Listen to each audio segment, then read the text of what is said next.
번째 경기 리버풀 대 본머스.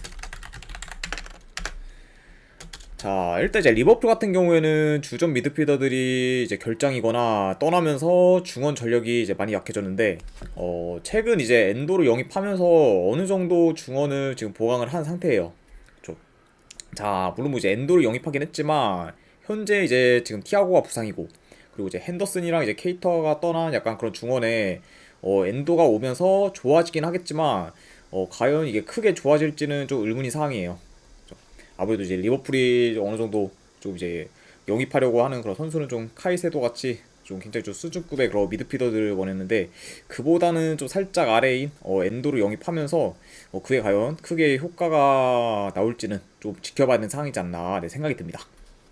자, 이렇게 리버풀에 대해서 간략하게나마 볼 수가 있고, 그리고 이제 본머스 같은 경우에는 직전 이제 웨스트햄 상대로 1대1 무승부를 거두면서 이제 괜찮은 성적을 냈습니다. 또 게다가 이제 본머스 같은 경우에는 이제 그 경기에서도 이제 웨스트햄 상대로 점유율에서 많이 우세한 모습도 보이면서 경기력적으로도 굉장히 좀 좋은 모습을 보였어요. 그쵸.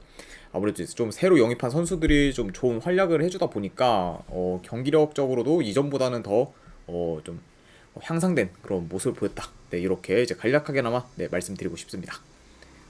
자, 물론 뭐 지금 리버풀과 본머스의 전력을 봤을 때 당연히 리버풀이 우위에 있긴 하지만, 직전 이제 리버풀이 첼시와의 경기에서 중원이 좀 많이 밀리다 보니까 전체적으로 좀 주도권을 갖지 못했어요. 그렇죠? 그러다 보니까 좀 첼시한테 많이 밀리는 모습을 이제 보였습니다. 그렇죠? 그래도 이제 결과적으로는 뭐 이제 첼시와의 경기가 무승부가 나긴 했지만, 솔직히 무승부가 난 거는 리버풀 입장에서는 다행일 정도로 굉장히 좀 많이 밀렸다. 네, 이렇게 볼 수가 있고, 그러다 보니까 현재 약간 좀 중원이 빈약한 그런 리버풀을 믿고 1.2대의 좀 승배당은 크게 좀 메리트가 없지 않나 저는 생각이 들어요. 그렇죠. 아무래도 그러다 보니까 이 경기 같은 경우에는 리버풀이 이긴다고 해도 생각보다 좀 압도적으로 우세한 모습을 보이기는 좀 어렵지 않을까 저는 생각을 합니다. 네. 그래서 저는 요거는 이제 분석 결과로 봤을 때는 저는 요거는 본머스 2.5 프랜스 볼게요. 네. 그리고 3.5 기준은 저득점 라인 언더 이렇게 한번 보도록 하겠습니다. 자, 그래서 본머스 2.5 프랜스 그리고 3.5 기준 언더 이렇게 한번 보도록 하고, 그 다음에 이제 울버햄튼 대 이제 브라이튼.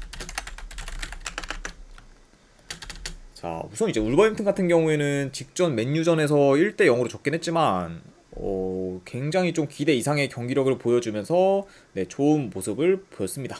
그쵸. 그러다 보니까 지금 현재 이제 울버햄튼 같은 경우에 아무래도 좀 이전보다 좀 약해진 전력, 그리고 갑작스러운 그런 감독 교체로 인해서 좀 어수선한 그런 내부 분위기를 고려했을 때 지난 맨유와의 경기에서는 좀 굉장히 기대 이상의 모습을 보였다. 네, 이렇게 말씀드리고 싶네요. 자, 이렇게 볼 수가 있고, 그 이제 브라이튼 같은 경우에는 이제 직전 경기에서 루턴타운 상대로 4대1 대승을 거두면서 이제 지난 시즌처럼 여전히 좋은 경기력을 보여주고 있습니다. 그렇죠. 그러다 보니까 이제 공격 전기랑 연계도 굉장히 지금 좋은 편에 속하고, 그러다 보니까 굉장히 이번 시즌도 기대되는 그런 팀 중에 한 팀이라고 볼 수가 있어요. 그리고 이제 카이세도가 이제 최근에 이제 첼시로 이적을 했는데, 지금 뭐 직전 경기만 봤을 때는 아직까지는 뭐 카이세도의 빈자리가 크게 느껴지진 않아요. 그렇죠? 물론 뭐 이제 시즌이 좀 계속해서 지나다 보면은 좀 느껴지긴 하겠지만, 현재까지의 좀 브라이트는 굉장히 좀 그런 믿을만한 팀이지 않나 저는 생각이 듭니다. 자, 이렇게 양 팀에 대해서 최근 상황을 간략하게나마 말씀드렸고, 우선 이제 경기 양상을 봤을 때 이제 점유율적으로는 브라이튼이 더 높을 것으로 봐요. 그렇죠? 그리고 아무래도 좀 그러다 보니까 주도권을 갖는 쪽은 좀 브라이튼이 될 것으로 보이고, 이제 양 팀 다 이제 직전 경기를 봤을 때 공격 기회를 잘 만들었기 때문에, 만약에 이번 경기에서도 또 양 팀이 어느 정도 공격 기회를 만든다고 하면은 좀 마무리만 이걸 좀 잘 한다면 좀 다득점 양상으로도 흘러갈 가능성이 있지 않을까 생각을 합니다.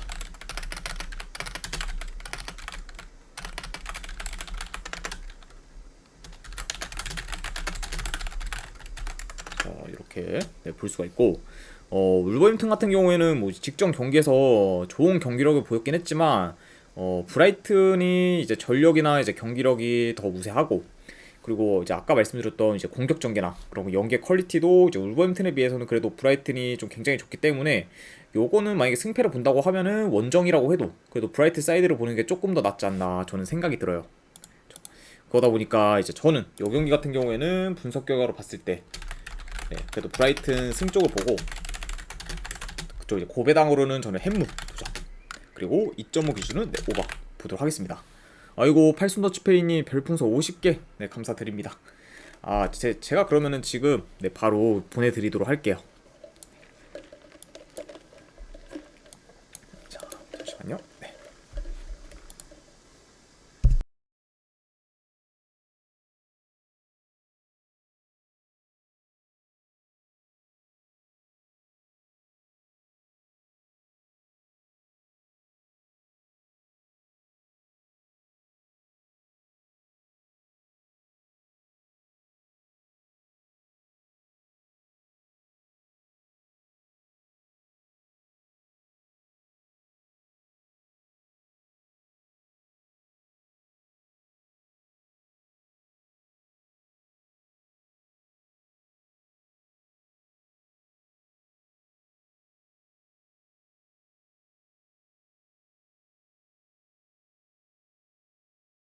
아, 네. 지금 네 제가 이제 해외 축구랑 그리고 오늘 있을 오후 경기 네, 조합본이랑 추천표 보내드렸으니까 네 한번 이제 확인해 보시고 네 만약에 쪽지함에 안 오셨으면은 스팸까지 확인하시는 거를 권유드립니다. 아이고 50개 네 후원 진심으로 감사드립니다. 팔순더치페이님 별풍선 50개 감사합니다. 네 감사합니다. 팔순더치페이님. 자, 네 어쨌든 이렇게 해서 브라이튼 승 햄무의 2.5 기준 오바 네 이렇게 한번 보도록 할게요. 네. 자 다음 경기 바로 넘어가 보도록 하겠습니다. 자 토트넘 대 이제 맨유 경기. 자 우선 이제 토트넘 같은 경우에는 직전 경기 이제 브랜트포드 상대로 2대2 무승부를 거두면서 이제 케인이 없음에도 나름 좀 기대 이상의 공격력을 보여줬지만 여전히 이제 수비적으로는 좋지 못했습니다. 아무래도 이제 토트넘 같은 경우에는 좀 마운트가 좀 굉장히 좀 좋은 모습을 보였죠. 자 이렇게 볼 수가 있고 그리고 이제 맨유 같은 경우에는 이제 직전 울버햄튼전에서 1대0 승리를 거두긴 했지만 공격이 좀 많이 단조로웠고 그러다 보니까 이제 공격 전개도 이제 이전보다 좀 잘 안 되는 그런 모습을 보였어요. 그렇죠. 그리고 이제 울버햄튼전에서 비록 무실점을 거두긴 했지만 생각보다 이제 실점 위기도 많으면서 좀 수비에서도 어느 정도 불안 요소를 보였습니다. 자 이렇게 지금 양 팀에 대해서 이제 간략하게나마 제가 말씀을 드렸고 자 일단은 이제 상대 전적을 봤을 때 최근 5경기 4승 1무로 맨유가 압도적으로 우세하긴 했지만 그래도 이제 직전 경기에서의 그런 좋지 못한 공격력 그리고 이제 홈에 비해 좀 원정에서의 그런 약세를 고려했을 때 만약에 지금 현 상황에서 좀 맨유를 보기는 살짝 좀 리스크가 있지 않나 생각을 합니다. 그래서 이제 아까 말씀드렸던 이제 직전 맨유 같은 경우에 이제 토트넘과의 경기에서 좀 상성이 좋긴 하지만 일단 이제 직전 울버햄튼과의 경기에서의 그런 좋지 못한 경기력 그리고 이제 홈에 비해 그 원정에서의 약세를 고려하면은 네 살짝 좀 리스크가 있지 않을까 저는 생각이 들어요.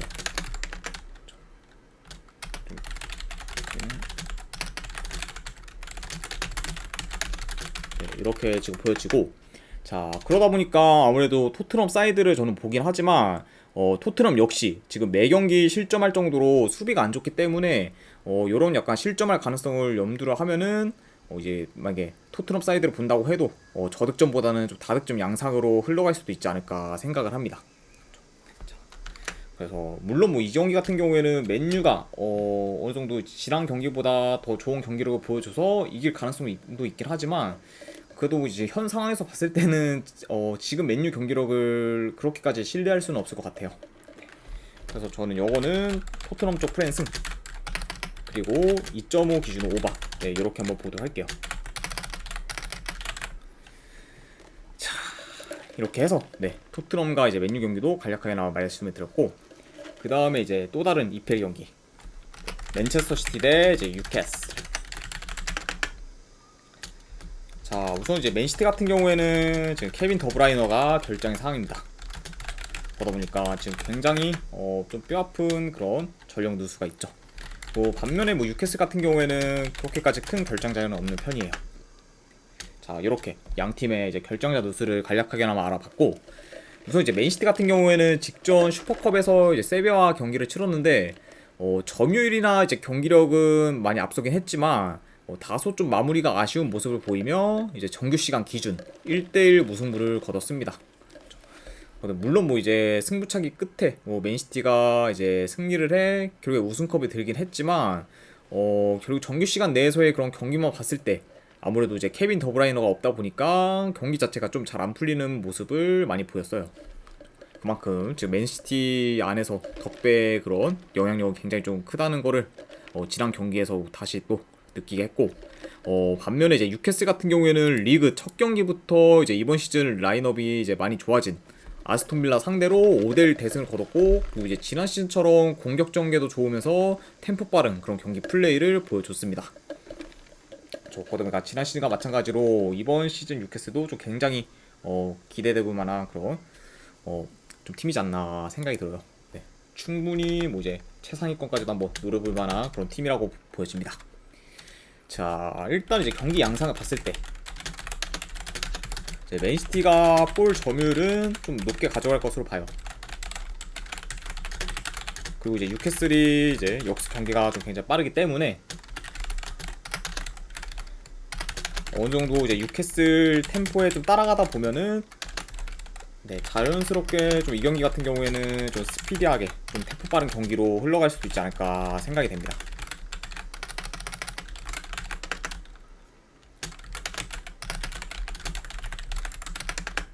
이렇게 볼 수가 있고, 일단 뭐 이제 현재 지금 뉴캐슬 같은 경우에는 네, 지금 중원이 굉장히 단단해요.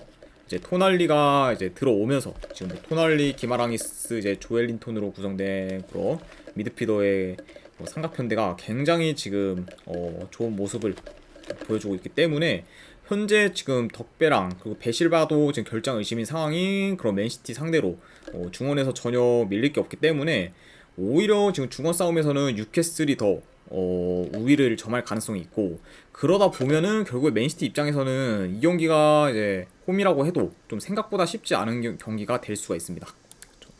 게다가 이제 맨시티 같은 경우에는 3일 전에 이제 세비야와 슈퍼컵 경기를 치렀기 때문에 현재 이제 뉴캐슬에 비해 체력적으로도 열세인 상황이에요.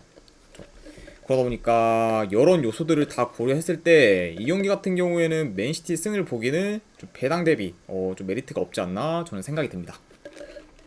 그래서 이 경기는 저는 이제 분석 결과로 봤을 때는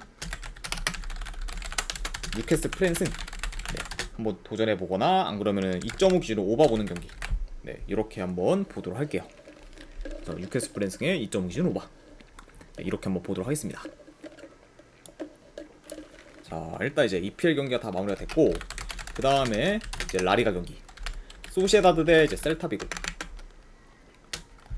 자, 우선 이제 소시에다드 같은 경우에는 지금 주전 공격수 지금 안드레 실바가 결장 중입니다. 그리고 이제 셀타비고 같은 경우에는 큰 결장자는 없어요. 네. 이렇게 이제 양 팀의 결장자 누수를 간략하게나마 볼 수가 있고, 우선 이제 소시에다드 같은 경우에는 지난 시즌과 마찬가지로 팀 컬러가 이제 굉장히 좀 비슷해요. 왜냐면 이제 볼 점유를 통해서 이제 자기들만의 그런 템포 조절을 하며 경기를 그런 운영하는 플레이를 이번 시즌에도 보이고 있습니다. 그러다 보니까 좀 공수 밸런스도 굉장히 좀 좋은 편에 속하는 그런 소시에다드라고 볼 수가 있고, 셀타비고 같은 경우에는 이제 직전 경기 오사수나 상대로 이제 홈에서 2대0 패배를 당했고 유효스팅 1개를 기록할 정도로 이제 공격 생산력이 많이 좋지 못했어요. 그러다 보니까 이제 오사수나와 달리 이제 셀타비고 같은 경우에는 이제 페널티 박스 근처까지는 잘 들어갔지만 그 이후에 이제 슈팅으로 연결이 잘 안 되거나 만약 연결된다고 해도 이제 빗나가는 슛이 굉장히 많았어요. 그러다 보니까 직전 경기에서 굉장히 좀 좋지 못한 그런 모습을 보인 셀타비고다 이렇게 지금 볼 수 있을 것 같네요. 자, 우선 이제 이 경기 같은 경우에도 이제 경기 양상을 봤을 때 전반적으로 이제 소시에다드가 이제 볼 점유율이 높을 것으로 봐요. 자, 하지만 이제 소시에다드도 이제 직전 경기 이제 지로나 상대로 공격 전개가 그렇게 좋다고 보기는 어려웠어요. 그러니까 이번 경기에서도 다소 좀 공격에서 답답한 모습을 보일 가능성도 염두를 해둬야 되지 않나 생각을 합니다.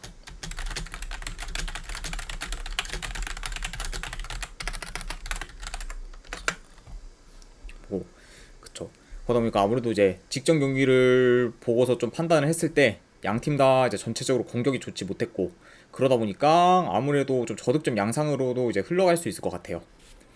그리고 이제 이 경기 같은 경우에는 솔직히 승패보다는 뭐 약간 좀 고배당 자비로 가져가는 게 조금 더 낫지 않을까 저는 생각을 합니다. 그래서 이 경기 같은 경우에는 분석 결과로 봤을 때 저는 이거 소시에다드 햄무나 무승부 중에서 하나 골라가거나, 안 그러면 2.5 기준은 언더 보는 경기, 이렇게 한번 보도록 하겠습니다. 자, 소시에다드 햄무 무승부, 안 그러면 2.5 기준 언더. 자, 이렇게 한번 보도록 하고, 그 다음에 이제 알메리아 대 이제 레알 마드리드.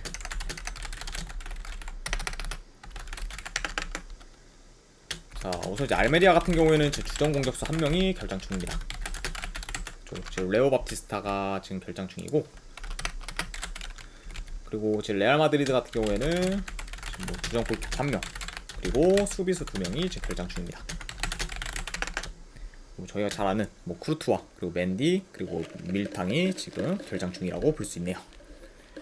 이렇게 양 팀의 결장자 누수를 간략하게나마 이제 볼 수가 있고, 우선 이제 알메리아 같은 경우에는 라요 상대로 홈에서 2대0 패배를 당하며 이제 시작부터 지금 좋지 못한 흐름으로 이어지고 있습니다. 물론 뭐 이제 그 경기에서 점유율도 높고, 그리고 유스팅도 많이 만들긴 했지만 결정력이 좀 많이 좋지 못해 이제 득점까지는 이어지지 못했죠. 그러다 보니까 좀 시작부터 어느 정도 좀 꼬이고 있는 그런 알메리아라고 볼 수가 있고, 이제 반면에 이제 레알 마드리드 같은 경우에는 이제 원정에서 빌바오 상대로 이제 2대0 승리를 거두면서 약간 좀 우려와는 다르게 굉장히 좀 안정된 경기력을 보여줬어요. 그렇죠.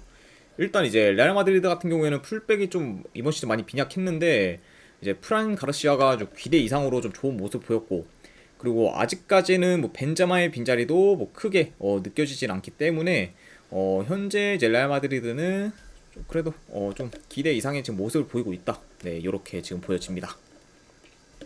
자, 일단 뭐 전반적으로 뭐 알메리아랑 비교했을 때 레알 마드리드가 뭐 전력, 또 공수 밸런스, 그리고 이제 경기력 등 뭐 전부 다 우세하기 때문에 솔직히 지금 알메리아보다 뭐 꿀릴 게 하나도 없고, 그리고 이제 최근 두 번의 맞대결에서도 전부 다 이제 승리를 거뒀습니다. 그만큼 상승 면에서도 좀 강한 그런 면모를 보이고 있다. 이렇게 볼 수가 있네요. 그렇죠. 그러다 보니까 이제 이 경기 같은 경우에는 원정이라고 해도 레알 마드리드 사이드를 보는 게 조금 더 낫지 않나 생각이 들어요. 자, 그래서 요거는 이제 분석 결과로 봤을 때는 저는 레알 마드리드 승, 그리고 이제 핸디로는 마인 승, 한번 보는 경기, 그리고 2.5 기준은 오바. 이렇게 한번 보도록 하겠습니다. 레알 마드리드 승, 마인 승의 2.5 기준 오바. 자, 이렇게 이제 경기가 마무리됐고, 그 다음에 이제 오사수나 대 이제 빌바오.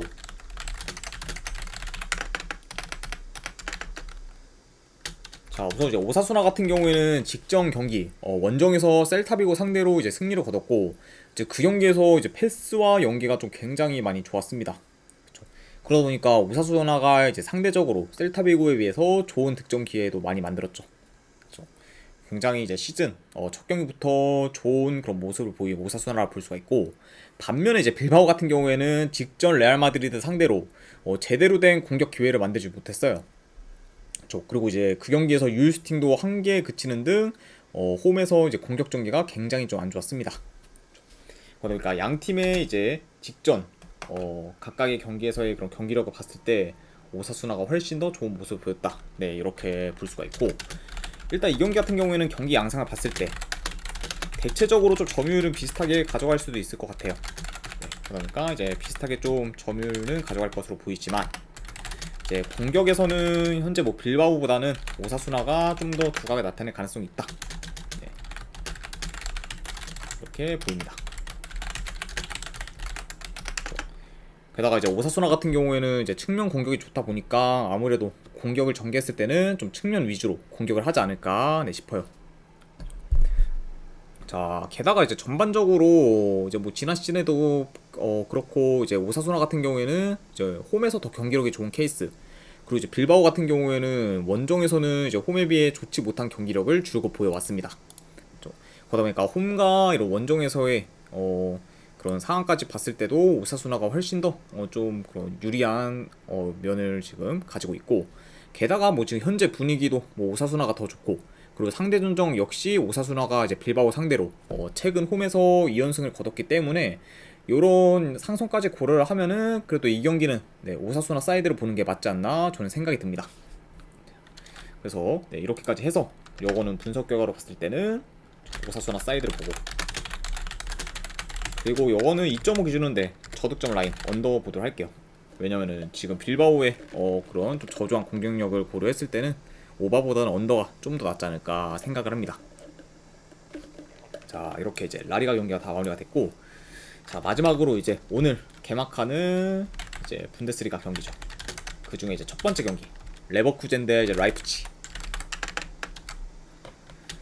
자, 우선 이제 레버쿠젠 같은 경우에는 자카, 이제 호프먼, 그리고 보니페이스, 그리고 그리말도 등을 영입해서 전력 보강을 좀 굉장히 잘 했어요. 그리고 뭐 떠난 선수로는 가장 대표적으로 이제 디아비가 있습니다. 네, 아스톤 빌라로 이제 이적을 했죠. 그래서 물론 뭐 이제 디아비가 떠난 게 레버쿠젠 입장에서는 타격이 크긴 하지만 현재 저는 이제 그 이상으로 나름 보강을 잘했기 때문에 이번 시즌 좀 기대되는 팀 중에 한 팀이지 않을까 생각이 들어요.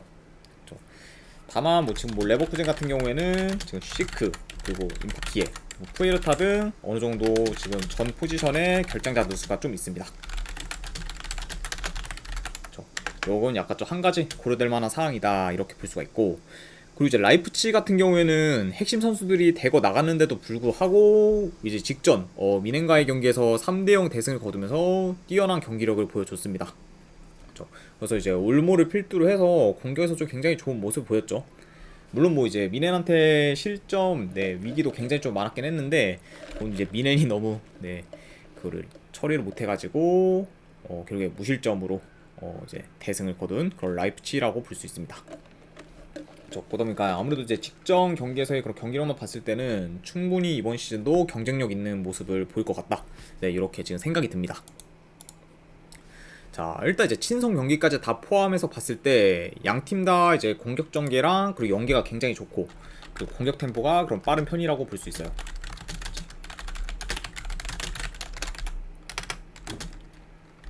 굉장히 좋고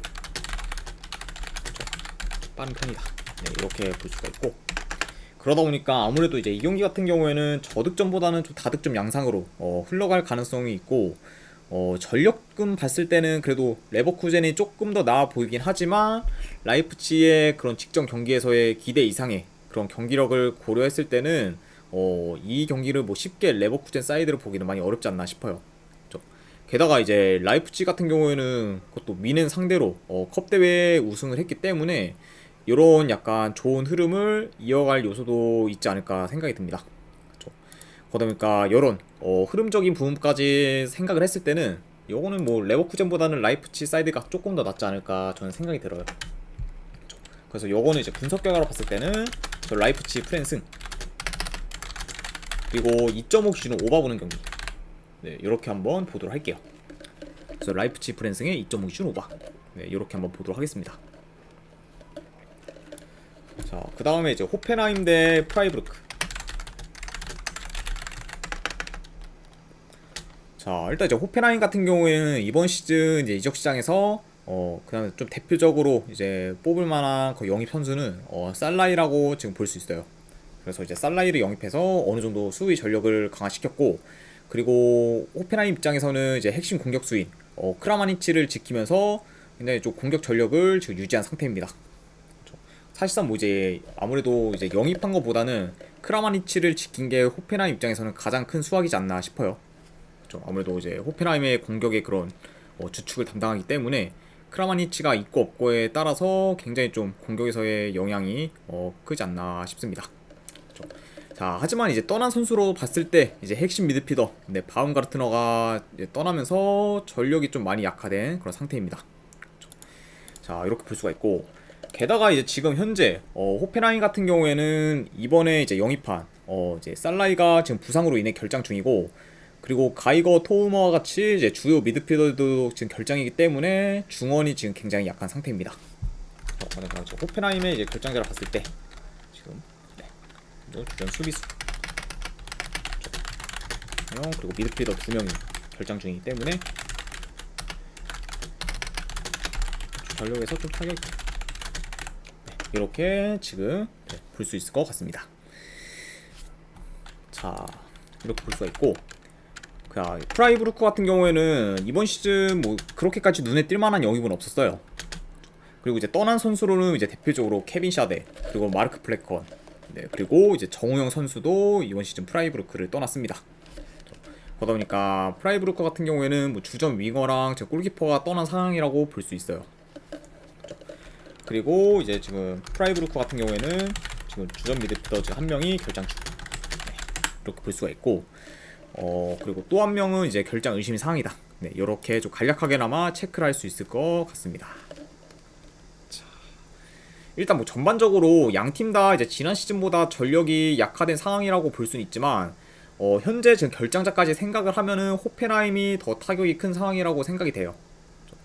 아무래도 이제 미드필더 이제 지금 주전 미드필더 2명이 결장 중인 거는 굉장히 지금 중원에서의 타격이 크기 때문에 어느 정도 이제 중원에서는 결국 프라이부르크가 이제 우세할 수밖에 없고, 그러다 보니까 전반적으로는 이 경기는 이제 프라이부르크가 좀 주도권을 가져가지 않을까, 한번 조심스레 예상을 해봐요. 자, 그리고 이제 호펜하임 같은 경우에는 친선 경기에서도 어느 정도 보였듯이 이제 공격이 좋긴 하지만 여전히 수비도 좋지 못하기 때문에 아무래도 이제 저득점보다는 좀 다득점 양상으로 좀 흘러갈 수도 있지 않을까 저는 생각이 듭니다. 그래서 이런 약간 요소들까지 다 고려를 했을 때 요거는 분석 결과, 저는 이거 프라이부르크 프랜슨, 이것도 이제 2.5 기준으로 오바보는 경기, 이렇게 한번 보도록 할게요. 그래서 프라이부르크 프랜슨 2.5 기준 오바, 이렇게 보고, 그 다음에 이제 마지막 경기 도르트문트 대 이제 쾰른. 자, 우선 이제 도르트문트 같은 경우에는 은메차 그리고 사비처를 영입하면서 중원을 보강했긴 했지만, 그래도 이제 핵심 미드필더였던 이제 벨링엄이 레알 마드리드로 이제 이적을 하게 되면서 좀 어느 정도 무게감이 좀 많이 줄어들었죠. 네, 그쵸. 그리고 이제 풀백이 그리고 하팔 게이루 역시 떠나게 되었습니다. 그렇죠. 전체적으로 봤을 때 지난 시즌에 비해서는 전력이 다소 약해진 상황이라고 볼 수가 있어요. 그래도 이제 도르트문트 같은 경우에는 공격진은 지난 시즌과 동일하기 때문에 여전히 이제 공격에서는 좀 막강한 모습을 보여주지 않을까 생각을 합니다. 그렇죠. 자, 그리고 이제 지금 도르트문트의 약간 결장자를 봤을 때 일단 지금 새 영입생이 지금 은메차를 포함해 지금 메니에, 그리고 이제 레이나, 그리고 슐루터백 등 지금 어느 정도 부상으로 지금 결장 중입니다. 그러니까 어느 정도 수비나 이제 미드필더진의 좀 전력 누수가 좀 있을 것으로 봐요. 이런 약간 도르트문트라고 볼 수가 있고, 자, 쾰른 같은 경우에는 이제 이번 시즌 뭐 눈에 띄는 영입이나 방출이 없는 편이에요. 그렇죠? 그러다 보니까 그냥저냥 그냥 무난하게, 그냥 잔잔하게 이제 이적 시장을 보낸 쾰른이라고 볼 수가 있고, 그리고 주전 선수들의 결장이 좀 많은 편입니다. 그래서 이제 쾰른 같은 경우에는 좀 지난 시즌에 비해 좀 결장자 누수가 좀 많다. 이렇게 지금 볼 수가 있어요. 자, 우선 이제 양 팀 다 이제 친선 경기에서 좋은 모습을 보여주긴 했지만, 쾰른 같은 경우에는 그 친선 경기에서의 그런 상대 팀들을 봤을 때, 자신들보다 이제 비슷하거나 약팀 상대로만 거의 경기를 치렀고, 그리고 이제 도르트문트 같은 경우에는 이제 맨유, 뭐 첼시, 아약스 등 어느 정도 수준 높은 팀들과 이제 주로 경기를 가졌고, 그리고 이제 그런 경기들 중에서도 좀 승리도 많이 했기 때문에 어느 정도 약간 좀 상대 팀까지 고려를 하면은 도르트문트가 좀 더 그런 이상적인 결과를 내지 않았나 생각이 들어요. 그렇죠. 그리고 이제 친선 경기, 비록 친선 경기긴 하지만 이제 지난 시즌처럼 홈에서 좋은 공격력을 보여줬습니다. 자, 그러니까 약간 양 팀의 좀 친선 경기를 봤을 때는 그래도 도르트문트에 좀 기대감이 더 높은 편이고, 뭐 이 경기는 그렇게까지 크게 코멘트를 할 게 없을 것 같아요. 현재 뭐 지금 전력 그리고 뭐 경기력 등 어느 정도 경기에서 주요 요소로 볼 수 있는 그런 상황들이 다 도르트문트가 더 앞서기 때문에 이 경기는 뭐 시즌 첫 경기부터 도르트문트가 좀 순조롭게 출발할 가능성이 높지 않을까 생각을 합니다.